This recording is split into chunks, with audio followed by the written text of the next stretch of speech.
Olá, ouvintes! Tudo bem? Aqui é a Raquel e nós estamos em mais um episódio do Sonora Jurídica, o podcast do Vai Cair na OAB. E hoje nós estamos com um episódio um pouco diferente, que nós temos 2 convidados participando dessa gravação de hoje, que são os professores Bruno Vasconcelos e o professor Diego Nieto, de Direito do Trabalho e Processual do Trabalho. Hoje nós vamos conversar sobre um tema bastante específico e bastante atual. A medida provisória 1108 de 2022, que entrou em vigor há pouco tempo e que fala sobre o trabalho remoto, o teletrabalho e o que é considerado hoje em dia essas mudanças que aconteceram dentro do ambiente do trabalho em relação à contratação e em relação à modalidade do trabalho. Vamos conversar com esses 2 professores e trazendo também essa interdisciplinaridade que é muito comum nas provas da OAB. Sem mais delongas, sejam bem-vindos, professores. Professor Diego, professor Bruno, muito obrigada pelo convite. A palavra de vocês. É melhor o Diego começar, né? Que o Diego é o especialista aí do rolê. Bom, primeiramente, bom dia, boa tarde, boa noite, né? Meus amigos do Vai Cair no OAB, meus amigos ouvintes aí do podcast. Querido Bruno, professor Bruno Vasconcelos e querida Raquel. Vamos lá. Bom, recentemente a gente vem passando por tanta mudança no direito do trabalho, né? Não só no direito do trabalho, mas na minha área especificamente, direito do trabalho. A gente vem vivendo uma época que, inclusive, a gente já está reconfigurando, né, o conceito do que é o direito do trabalho atual, né? Muita gente tem chamado até direito emergencial do trabalho, né? De tanta mudança, principalmente MP, né? Começou basicamente, o gatilho foi realmente a pandemia, né? No início de 2020, basicamente. A primeira lei que a gente tem lá é lá ainda, bem no início de 2020, fevereiro, a lei, não é uma MP, mas é uma lei 13979, que foi a primeira lei que repatriou o pessoal lá de Wuhan, né? De onde começou lá a pandemia. E aí eu tô fazendo essa introdução só pra gente se situar no tempo e espaço e passar a bola para Bruno também. Mas, vamos dizer assim, a primeira lei realmente de pandemia foi a lei ainda em fevereiro, essa lei de 2020, a lei 13979 de 2020. Que aí trouxe aquele pessoal que estava lá meio ilhado lá na província chinesa. E havia toda aquela discussão de, vai trazer esse pessoal, vai trazer o vírus para cá, né? Não devia ter cozinhado. Devia ter cozinhado o morcego, pelo menos. Aquela zona, né? Aquela zona. E aí, a partir dessa lei e junto com o decreto de calamidade, que foi o decreto 6, a gente tem uma enxurrada de legislações, né, relativa ao trabalho, né, não só relativa ao trabalho, mas na minha área relativa ao trabalho, muitas delas por MPs, né? Tivemos MP 927 ainda em 2020, né, que não foi convertida em lei, então ela ficou durante um tempo e já trazia regra de home office, já trazia regra de home office na pandemia. E aí nós tivemos uma enxurrada, depois programa emergencial, uma série de leis. E agora, recentemente, né, no dia 25 de março, a gente tem essa nova MP, que é a MP 1108 de 2022, 25 de março. E aí essa MP, ela vai trazer uma alteração na dinâmica do home office, né, e aí um ponto aqui, quando a gente falar aqui home office, a gente não está querendo ampliar nada doutrinária, que é a diferença de home office, teletrabalho, trabalho remoto. Porque tem essa diferença do home office, quando a pessoa trabalha de casa e tem um escritório em casa. E Exato. O seu lugar de trabalho é a sua casa. E o teletrabalho é você trabalhar para uma empresa estando dentro de casa, né? O teletrabalho, o trabalho remoto. Assim, a gente... Tem essa diferença do termo. É bom a gente, assim, pontuar que os estudiosos de doutrina, eles têm uma série de classificações, mas é muito teórico, né? Do ponto de vista prático, até para a OAB mesmo, não existe diferença de teletrabalho, home office ou trabalho remoto, né? Ou até trabalho à distância. Tudo igual. Tudo igual, esses 4 sinônimos são tudo iguais. Previsto no mesmo espaço da CLT, que é o artigo 75A ou 75E da CLT. Olha aí. Né? Anotem aí, galera. Segunda fase, galera de segunda fase. Anotem. Os artigos tem que estar na ponta da língua, mano. Né?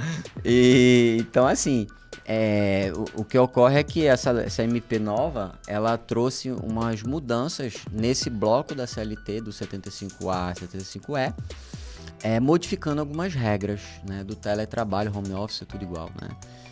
E uma dessas regras, né, dentre as várias regras, duas regras me chamam a atenção, que eu acho que a gente pode trazer até para Bruno aprofundar, detalhar esse ponto. O primeiro ponto que eu acho muito interessante assim, da MP nova é tentar esclarecer uma coisa que ninguém sabia, se o teletrabalho poderia trabalhar, ir para a empresa, não poderia ir para a empresa, se era só fora da empresa. E aí agora a MP ela esclareceu criando um chamado modelo híbrido, vamos dizer assim. Né? O que é o modelo híbrido? É a possibilidade de eu ter teletrabalho e mesmo assim ir para a empresa, mesmo assim ter execução de serviços preponderantemente ou não dentro da empresa ou fora dele. Tá? E aí o que vai definir mais ou menos agora se é teletrabalho é se o serviço é realizado com tecnologia da informação, com tecnologia da comunicação, né? E sistemas e tal, e fora do ambiente da empresa, né? Então, isso foi uma inovação interessante que a lei trouxe. E um ponto muito interessante que a lei trouxe, aí eu acho que é um bom ponto para até o professor Bruno trabalhar, tem a ver com a inclusão de um novo artigo na CLT, que é o artigo 75F, né? Que inclui, prioriza o teletrabalho para trabalhadores ou homens e mulheres que tenham filhos até 4 anos. Sim. Ou trabalhadores deficientes. Sim, né? pessoas com então, deficiência. Isso eu acho que é o grande ponto, assim. Mais polêmico, né? Também. Que as pessoas estão questionando aí na rua. Ponto de atenção, exato. E aí, assim, é uma coisa interessante porque abre vamos dizer assim, um recorte, né? Abre um espaço de poder começar a enxergar essa modalidade de trabalho que é muito nova, né? Para essas pessoas em específico, né? Para esses grupos em específico, né? Grupos que alguns, aí tem várias classificações, uns chamam de minorias, né? Né? E aí dentro, então, professor Bruno, já pegando esse gancho, seja bem-vindo também. Agora, obrigado. também dando deixa para você falar. E você pode já começar comentando um pouco sobre essas questões dos direitos constitucionais aí. Ok. Primeiramente, bom dia, boa tarde, boa noite, tudo bom? Professor Bruno Vasconcelos, Direito Constitucional. Pessoal, qual a grande polêmica aí, né? Quando existe, tanto na legislação de trabalho, tanto na outro tipo de legislação, na parte até penal, né? Esse tratamento, vamos dizer assim, diferenciado. Né? As pessoas chegam e me questionam. E todo mundo tem que ser tratado igual?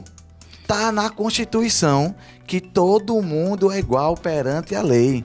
Então, como é que a pessoa que está em tal situação vai ter prioridade na minha frente? Porque aí está ferindo o direito da igualdade, né? Da isonomia, né? E agora, né? Isso é um absurdo, sei que lá, normal, né? Só que o que a população não entende ainda é que existem 2 tipos de isonomia. A isonomia formal, que são situações que a condição de todo mundo ser tratado da mesma forma, pega já aí, formal, forma, né? E existe a isonomia material, que são tratamentos diferenciados para pessoas que estão em situações diferenciadas. Pegou aí? É isso. Então, é aquela velha história, né? Que o grande filósofo falou. Pegar aquela pessoa que está numa situação desigual e tratar de forma desigual para assim chegar ao que em uma igualdade. E às vezes o aluno questiona isso. Professor, mas eu não concordo, sei que lá. Aí eu questiono com o aluno. Veja só, jovem, né? Você vai para a fila do banco. Ele tá. Quem tem mais condição de ficar em pé no banco? Você ou um idoso? Ele, eu.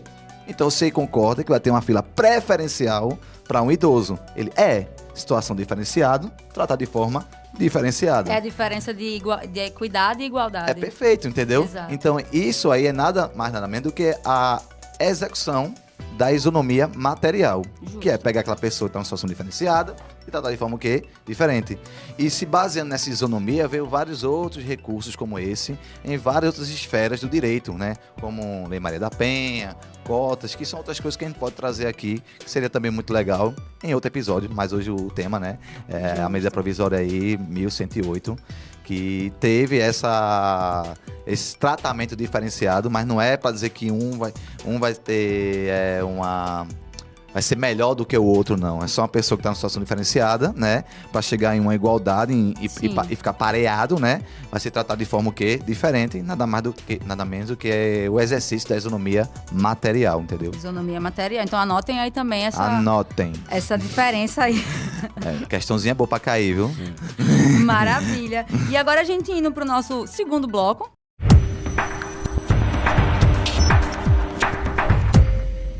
A gente vai agora para a parte um pouco mais prática dessa MP, a 1108.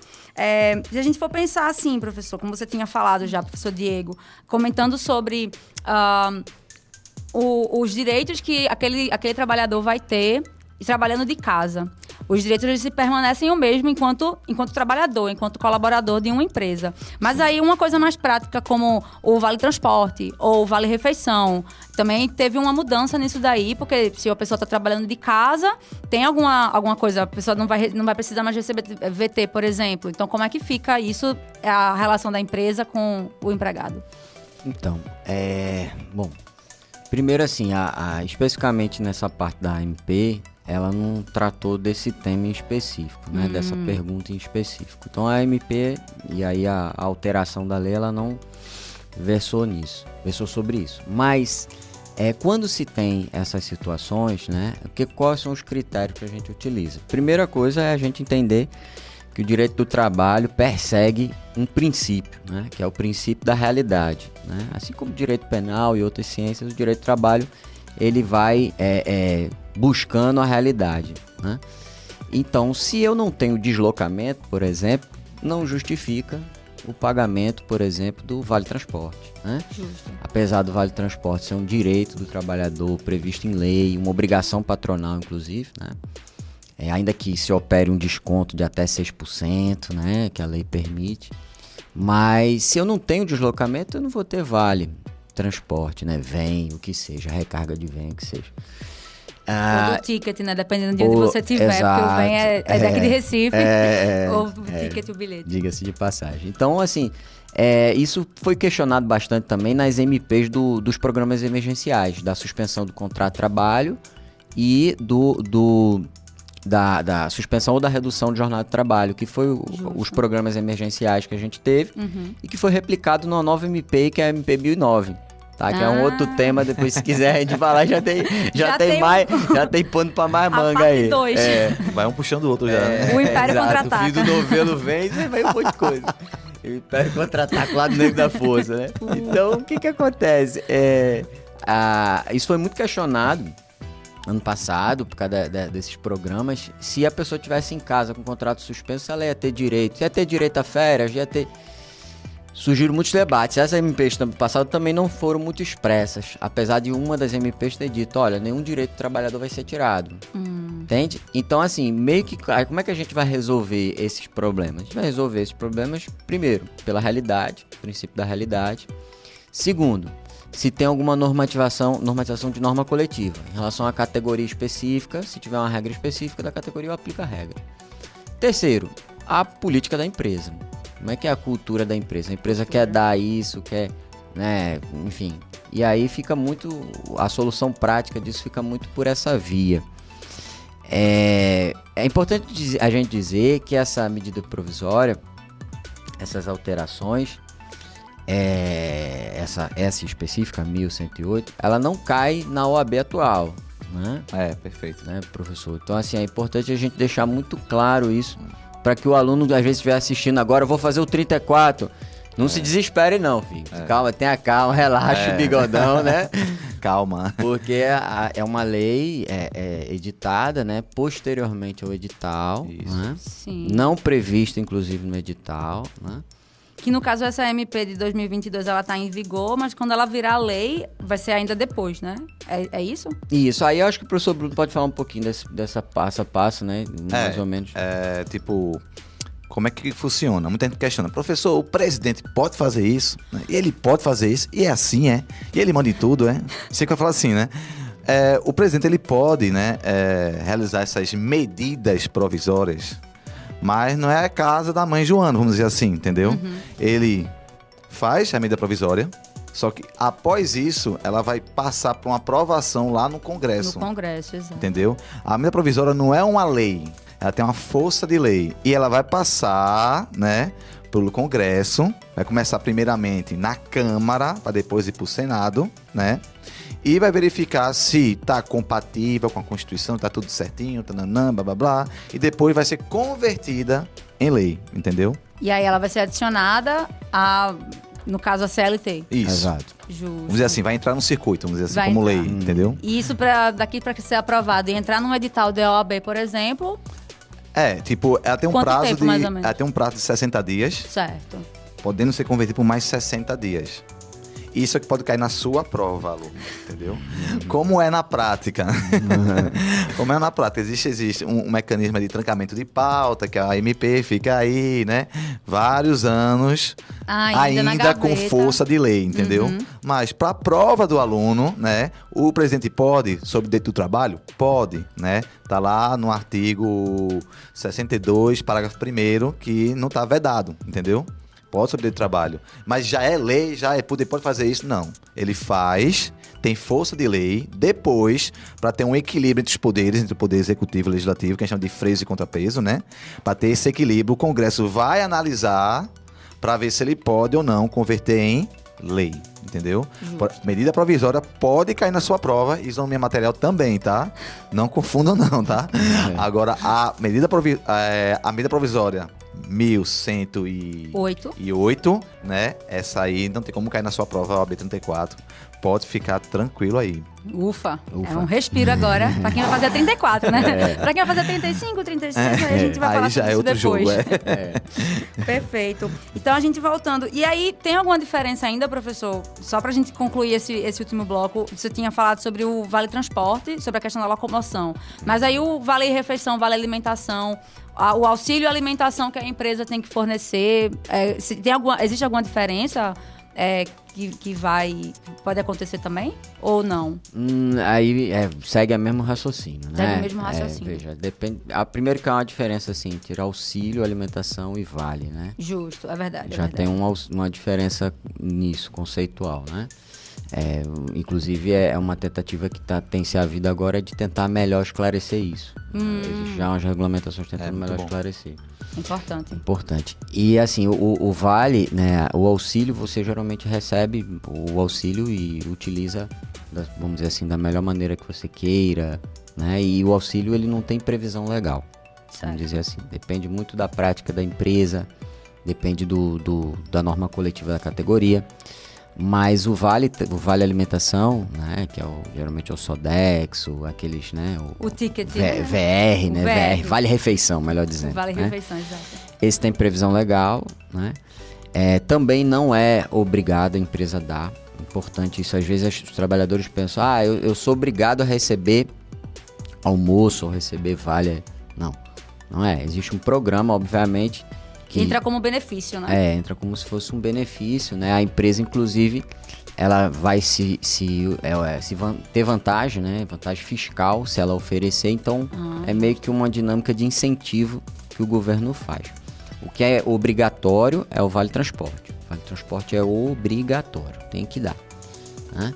Às vezes os empresários até falam, mas eu tenho que dar vale, eu tenho que dar isso, eu tenho que dar aquilo, pro caba vir, né? Mas veja, imagine, a gente, por exemplo, vive num país, né? Só pra gente ter uma noção, que é assim, o salário médio do trabalhador brasileiro é R$ 1.500.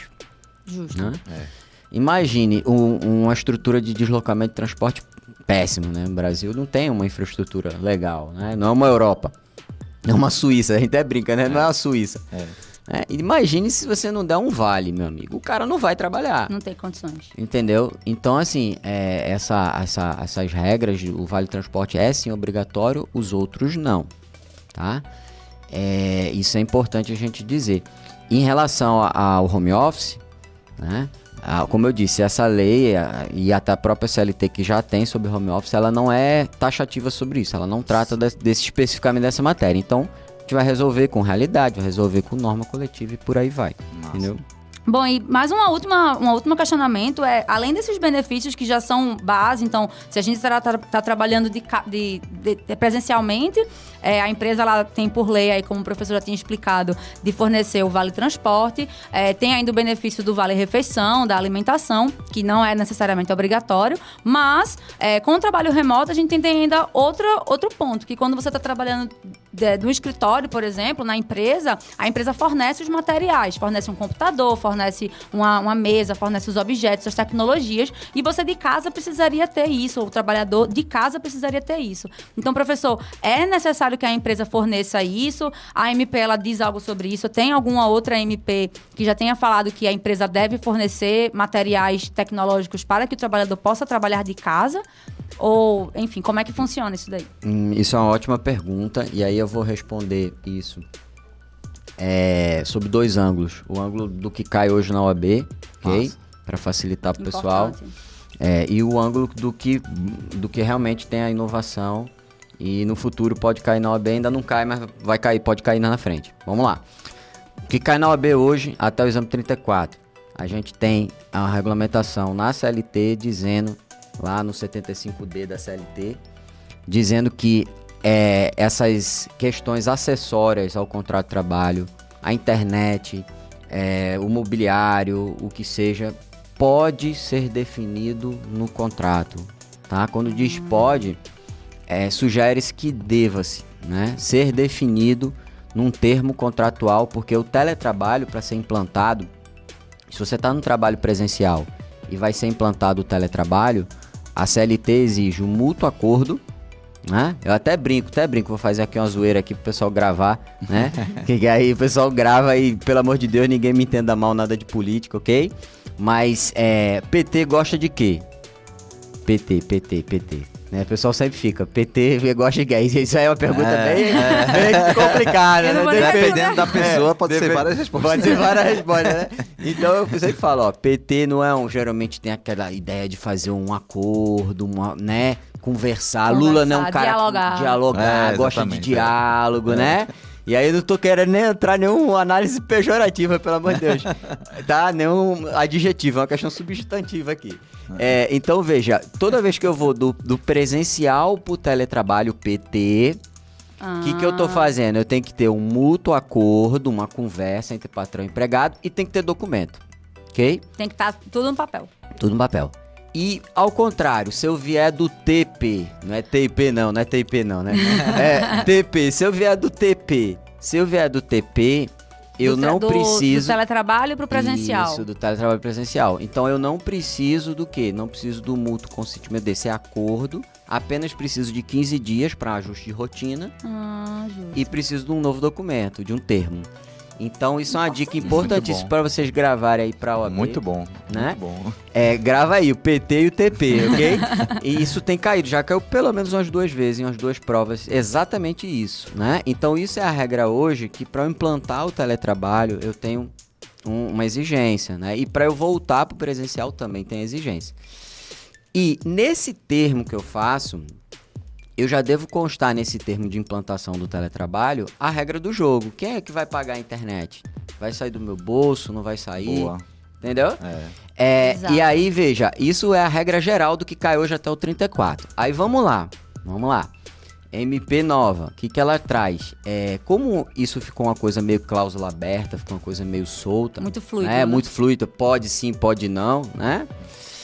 A MP nova, ela traz a seguinte diretriz, ela fala o seguinte: o patrão e o empregado vão se ajustar em relação a esse custo, tudo. Justo. E se o empregado não tiver uma infraestrutura básica, o patrão dará incomodato, tá? Como se fosse um empréstimo, uma espécie de empréstimo, essa infraestrutura, por exemplo, um computador. O computador não é seu, eu tô te prestando aqui para você trabalhar. Tem o selinho da empresa. Tem o selinho da empresa, você tem que cuidar, aquela resenha. É como se fosse uma extensão da empresa, né? Se fosse uma extensão da empresa. Fora da empresa, mas ele é a extensão da empresa, ainda é um patrimônio da empresa, ok? Justo. Então ela dá essa diretriz, a MP nova, que é regra que ainda vai entrar em vigor. A 109, né? A 109, exatamente, ok? E se a empresa não der, aí a própria MP já diz que, e não houver, o trabalhador não conseguir dar o serviço, isso não será descontado do trabalhador a hora. Olha Então aí. será considerado hora à disposição do funcionário, que é o conceito de hora à disposição no artigo 4º da CLT, né, que é aguardando ordem ou executando ordem. Né, o conceito e tempo à disposição é tempo remunerado. Né? Então veja, se eu já tenho, se a empresa não me dá o equipamento, a infraestrutura, o trabalhador não consegue realizar, ele não pode ser descontado. Tá? Não é culpa do trabalhador. Não é culpa do trabalhador, Justo. tá? Mas essa regra ainda vai entrar em vigor, não entendi. vale pro 34 ainda, tá? Mas a MP saber. nova, ela já aperfeiçoou essa situação, tá? Perfeito. Tá bom? Então, é uma resposta mais completa aí que você pode... Não, e com esse PT aí nunca mais esquece. Né? E O não me aluno leve não a erra. mal, por favor, viu? Nem o Não leve pro coração, aluno, pelo amor de Deus. Vamos fazer depois um post separado só para explicar isso daí direitinho, para não ficar mal É um bom entendido. post isso aí. É muito bom. E agora a gente indo para o nosso último bloco.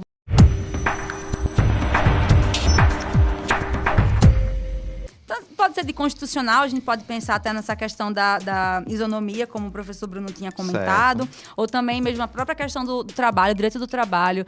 Existe vai aparecer um caso em que tenha essa, talvez não necessariamente essa MP citada, mas algum caso parecido de uma pessoa que vai se candidatar a um emprego, e o emprego ele é um emprego teletrabalho, e aí a pessoa é uma pessoa com deficiência, ou é uma pessoa que tem um filho de 2, 3 anos de idade, por exemplo. E aí a empresa se recusa a contratar a pessoa, por exemplo. Aí como é que a pessoa poderia recorrer com base, né, nessas novas medidas aí? Enfim, estou só sugerindo um caso, mas vocês podem também especificar um pouco mais. Mas qual seria a peça que deveria ser trabalhada e como é que essa peça deveria ser, enfim, elaborada durante essas 4, 5 horas aí de segunda fase para quem vai fazer. Não necessariamente o 34º, mas também o 35º, posteriores, né? Entendi. Professor Bruno, você pode começar. Pode cair tanto na peça como nas questões abertas a medida provisória ou até a isonomia material, entendeu? Justo. Na questão aberta, pode ser que, uma coisa que eu não comentei aqui, já vou colocar aqui para vocês, que para o presidente exercer essa medida provisória, ele tem que ter uma justificativa, que é o quê? Relevância e urgência. É relevante e urgente isso, entendeu? Ele tem que justificar. Inclusive, se for demonstrado que não há relevância e urgência essa medida provisória, o próprio STF pode questionar e decidir que aquela medida provisória ela é inconstitucional, porque ela não pegou um dos requisitos, que é o quê? Ter relevância e urgência, né? É uma boa questão para cair, tá bom? Se for uma questão abordando se essa medida provisória pode abordar direito do trabalho, a medida provisória pode abordar direito penal, outras coisas, né? Aí o aluno da segunda fase é só ir no artigo 62, parágrafo 1º, que lá ele vai elencar para você o que é vedado em medida provisória, tá? Agora, em uma peça, deixa eu pensar aqui, uma peça pode ser que caia, porque o que acontece? Legislar sobre direito do trabalho é uma competência da União, porque tem impacto no Brasil todo. Justo. Não existe CLT estadual, é uma só para o Brasil todo. Então, se abrange o Brasil todo, quem vai entrar é a União. É como se fosse o gerente nacional. Sim. Beleza, a União, vamos botar assim. Diretoria Nacional. É diretoria nacional, já que tá com trabalho aqui, né? Que fosse isso, né? E pode ser que é uma questão de algum governador que não gosta dessa diretriz da medida provisória e ele cria uma lei estadual Eita. sobre direito do trabalho. Olha que audacioso esse governador. Aí seria uma lei o quê? Inconstitucional. Justo. Ou pode cair que um ADI foi convertido em lei e ela tem algumas coisas que é inconstitucional, né? Como abordar o que é vedado para ADI, ou até o início dela, houve um vício na primeira casa que analisa, porque no MP, né? A primeira casa que vai analisar é a Câmara dos Deputados. Justo. Deixa eu ver se tá tudo certinho aqui, presidente. Depois manda pro Senado. Deixa eu ver se tá tudo certinho aqui. Beleza, tá certinho. Vamos converter em lei. Massa, Perfeito. porque por enquanto só tem o quê? Força de lei, entendeu? Pegou aí o rolê? É assim, tá? Então, veja só. Pode ser que caia ou uma lei estadual que ofenda a Constituição e ela é inconstitucional. Aí a pecinha você já sabe qual vai ser, mamífero, né? Vai ser um ADI, pelo amor de Deus, tá bom? Tranquilo. Vai ser um ADI que feriu a Constituição, de boa na Lagoa, vai ser assim, tá? Ou pode ser que seja uma medida provisória convertida em lei de forma inconstitucional, que feriam algum desses parâmetros aqui que o tio deu para você, tá? Como não teve relevância e urgência, como feriu o artigo 62, parágrafo 1º, era algo que não era competente para uma medida provisória, como direito penal, processual, como algo que é reservado para a lei complementar, por exemplo, tá bom? Então, se for com essa estrutura, aí também foi aprovada de forma inconstitucional. Pode ser que também caba um controle de constitucionalidade aí, tá bom? E lembrar também que a MP, ela não pode, ela tem força de lei. Como é que fala que ela tem força de lei? É uma lei ordinária. Então ela não pode abordar coisas que é privativo de lei complementar, que tem no direito do trabalho, né? Então é bom pegar esse parâmetro aí também, que pode cair tanto na questão aberta como também na pecinha e dizer que teve um vício, foi inconstitucional e qual é a medida que eu vou tomar, é um ADI, é um ADC, entendeu? Perfeito. Então é assim que pode cair tanto na questão de peça como na questão aberta, tá bom? Olha aí, prestem atenção nessas dicas importantíssimas aí. Anotem, né? Anotem. A nova chamada vai ser anotem. Professor Diego. Então, aí é excelente pergunta sua, né? Inclusive já caiu questões dessa natureza, né? E aí eu vou apresentar aqui, vamos dizer assim, 3 vertentes, que são as 3 peças principais que a gente cai na segunda fase, que é RT, contestação e RO, né? Reclamação trabalhista, contestação e recurso ordinário. Tanto nas 3 peças principais, a gente pode ter teses tratando dessa questão da igualdade material, da igualdade substancial, principalmente em relação a mulheres, em relação a deficientes, né? Que seria o tema aí do que a gente está falando aqui na MP. É muito importante a gente observar que também pode cair em questão aberta. E aí a gente tem dispositivos tanto na CF, né, quanto na CLT. Na CLT, por exemplo, a gente tem um bloco, um capítulo específico só de proteção da mulher. A partir do artigo 372 da CLT, Nossa. a gente tem um rol ali de quase 20 e poucos artigos só de trabalho da mulher. Isso é muito importante e cai reiteradamente. E aí esses artigos da CLT, combinado inclusive com a própria CF, lá no artigo 7º, inciso 31, que protege contra discriminatória, prática discriminatória, seja contra mulher, sexo, raça, o que seja. Além, obviamente, do artigo 5º, que é um artigo, né, basilar. A gente tem uma lógica muito interessante de proteção. Que lógica é essa? Além da gente ter um rol no próprio 372, no 373A, a gente tem um rol que não é um rol exaustivo, não é um rol que termina tudo ali, mas é um rol enumerativo de diversas práticas que podem ocorrer sobre essas minorias, vamos dizer assim. Por exemplo, exigência de teste gravídico para a contratação é proibido, inclusive configura crime, inclusive... e às vezes é comum, né? Fazer teste gravídico ou pergunta, vai ficar grávida quando? Né? Super invasivo, né? Super invasivo. Isso é absolutamente proibido, tá na CLT, né? E além de, se você criar critério discriminatório para promoção de cargo, seja em razão de sexo, em razão de idade, orientação política, raça, tudo isso, você pode entrar com medidas na justiça, seja RT, seja, se você estiver pelo lado da defesa, você vai argumentar em contestação. Se você estiver pelo lado do recurso, você vai argumentar isso em tese de RO, né? E que teses você poderia levantar? Além de você, se caso houver a despedida do trabalhador em função disso, você pode entrar com uma ação, o que seja, pedir a anulação da despedida e pedir a reintegração do funcionário. Está na Lei 9029 de 95, que complementa a CLT. Nossa. E aí o que acontece? Você vai pedir ou a reintegração, o trabalhador pode escolher se ele quer a reintegração, tá? E o pagamento dos salários que ficou sem receber do período, ou se ele não quer reintegrar e quer receber isso de forma dobrada. Porque o que acontece? Às vezes, acontece muito isso na prática, que a pessoa ela tem uma ilegalidade sobre ela e se ela buscar a reintegração, ela vai voltar para um ambiente hostil que ela já estava, por exemplo, né? Então, se eu obter a reintegração, porque o direito do trabalho, em regra, busca a reintegração. Porque o direito do trabalho sempre busca preservar o vínculo. É um princípio a perseguir, né?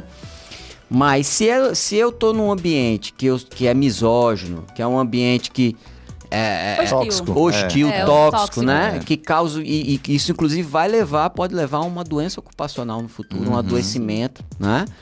Até um burnout, que hoje é classificado como uma doença, né? Do trabalho. O estresse, enfim. O estresse, o burnout é aquela exaustão reiterada que vai te levar a um nível de estresse, né? Não é um estresse natural, né? A vida tem estresse, né? Viver é estresse. Já é estressante por natureza. Esse negócio de, eu não vou ter estresse nunca, isso não existe, né? Mas... Aquela galera good vibes. Exato. Mas existe aquele que é adoecedor. É né? verdade. Então, veja, se eu sofri tudo isso, eu mulher, eu deficiente, eu orientação política, orientação de gênero, orientação sexual, o que seja, sofri uma retaliação, seja na manutenção do contrato ou na despedida, se eu buscar, no caso da despedida, uma reintegração, eu vou voltar para o ambiente hostil. Então, a lei, ela abre uma lacuna, né, na Lei 929 de 95, uma lei muito importante, uma lei transversal, né? Ela abre uma lacuna que o trabalhador pode optar. Se ele quer reintegrar e ganhar os atrasados, ou se ele quer ficar fora e ganhar a indenização dobrada, né? Então, já caiu isso em questão aberta, já caiu isso em peça, né? Então é muito importante, e essa regra é importante que tem na CLT uma parte, mas tem nessa lei a parte, a complementação da solução. E aí sempre lembrar o pessoal de segunda fase, é um termo que eu uso muito, né? Prego batido, ponta virada, né? Que é o quê?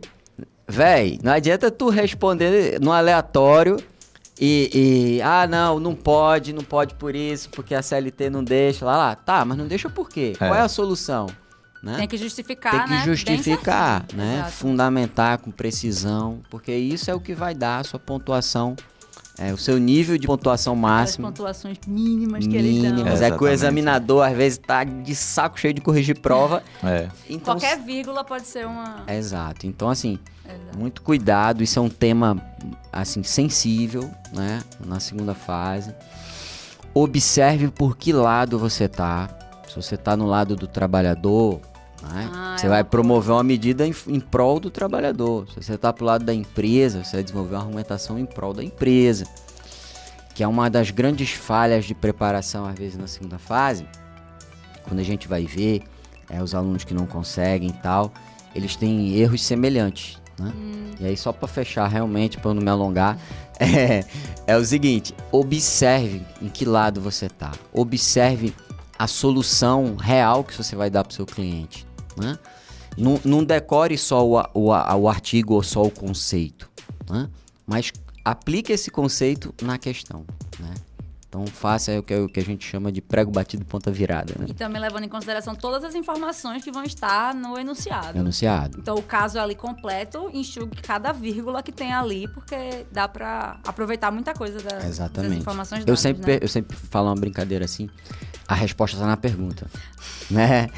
O pessoal acha que a resposta, né? O pessoal acha que é um jogo de caçar a resposta. Exatamente. E não é um jogo de caçar a resposta. Tá ali. Tá ali. Tá exatamente na pergunta. A pergunta já te deu a resposta. O examinador ele vai te dar palavras-chave e conectivos que vai te jogar na resposta. Exatamente. Não vai ter outro caminho para seguir, senão aquele, né? Porque às vezes o aluno até leva pro lado pessoal. Eu não concordo. Teve aluno meu que errou a questão porque ele tem uma ideologia diferente. E não foi naquilo que o examinador estava dizendo na cara dele, passando na cara dele. Que era, não tinha questão de pensamento, né? Ou então acho que o examinador é seu inimigo, né? A prova foi feita pra me afrontar. Pô, velho, pelo amor de Deus. Exatamente. Calma aí, né? Calma aí. Vai devagar. Bom, gente, estamos chegando aqui ao fim de mais um episódio do Sonoras Jurídicas, do podcast do Vai Cair na OAB. Eu agradeço mais uma vez a participação dos professores Diego Nieto e Bruno Vasconcelos. Professores, muito obrigada por vocês terem tido esse tempo para conversar com a gente. E nessa despedida de vocês também, vocês podem também passar alguma mensagem final. Então é melhor que eu, vai falar aí. Para essas coisas eu sempre bom. Bom, galera, é o seguinte, primeiramente assim, tudo de bom, né? Fé em Deus, mantenha. Entenda que uma preparação, se você vai fazer a segunda fase agora, 34, que seja, ou até a primeira fase, entenda que uma preparação tem altos e baixos, né? É uma coisa muito importante. Perfeccionismo ele às vezes prejudica, né? Eu tenho a gente tem umas técnicas bem interessantes, assim, de gatilho mental que a gente trabalha. E isso funciona muito, tanto para preparação quanto na hora da prova. Então, assim, entenda que nada é perfeito, nenhuma preparação do planeta é perfeita. Isso. Você Verdade. terá altos e baixos, mas assim, continua. Tá? Continua. Consistência, mano. Consistência é resultado, entende? Exatamente. Então, é isso. Se vai fazer o 34 agora, dia 24, tamo junto. E boa sorte, Deus abençoe vocês, velho. É isso aí, pessoal. Eu sempre brinco em sala de aula que eu falo que tem um tripé, né? Eu digo, pessoal, o tripé para qualquer aprovação são 3 coisas. O conteúdo, claro, a estratégia e o controle emocional. Esses 3. Com estratégia, você vai absorver o conteúdo e específico daquela prova. Logo, você vai ficar um pouco mais confiante. E isso vai gerar o quê? Controle emocional. Veja que um depende do outro, né? Isso que o Diego falou é perfeito. Você vai ter altos e baixos. Tem muito aluno que ele fica que não, eu tenho que estudar assim, domingo a domingo, e aquela coisa alto rendimento sempre, Exato. aquela, como posso dizer, aquela glorificação da que a internet adora passar pra vocês. É isso aí, leão só anda com leão, águia só anda com águia, isso aqui lá, aquela coisa toda. Calma, tenham calma, tá? E eu sempre brinco, pessoal, lazer não é você fazer corpo mole. Lazer faz parte da estratégia. Você, naquele momento de lazer, você vai recarregar suas energias para no outro dia render melhor. Então não é que você está fazendo corpo mole, não é que você é fraco, cuidado com essa palavra, pelo amor de Deus, né? É uma questão de ter estratégia, que é você direcionar a sua energia naquilo que realmente cai, naquilo que realmente vai fazer você passar, tá? Sem esse negócio de querer exigir que você seja perfeito todo dia, isso não existe, tá? Verdade. Cuidado que você vê aí nas redes sociais aí, pelo amor de Deus, né? Você vai ter esses altos e baixos que o professor Diego perfeitamente passou aí, né? E é isso, é só ter tudo bonitinho aí que vai dar certo, tá bom? E o bom da OAB é que você não precisa ser o melhor. Basta você conseguir aquela pontuação que ela exige, tá? Se você acertar 6 e seu colega acertar 9, é a mesma carteira, meu amiguinho. É a mesma cor, é a mesma coisa. Pegaram o rolê aí, é isso aí, e foi um prazer aqui estar com vocês. Muito obrigada, gente. É isso, a gente se encontra no próximo episódio do Sonoras Jurídicas, do podcast do Vai Cair na OAB. E também, gente, não se esqueçam de seguir a nossa página do Vai Cair na OAB e também as páginas respectivas dos professores Diego Nieto e Bruno Vasconcelos. Podem também fazer o jabá de vocês aí. Bom, a minha contato principal, @prof. Diego Nieto. O meu também é @prof. Bruno Vasconcelos. Perfeito, é muito simples. Eu tiro dívidas, não, misericórdia. Eu tiro dúvidas. Tiro dúvidas pra vocês lá no direct em áudio, tá? 3 curtidas, 2 comentários, nada é de graça. Tá bom? E o nome do SPC fora, né? É o sonho de todos. Tiro dúvidas, isso, tá? Gente. Valeu. É isso, gente. Tchau, Cheiro pra tchau. vocês. Obrigada.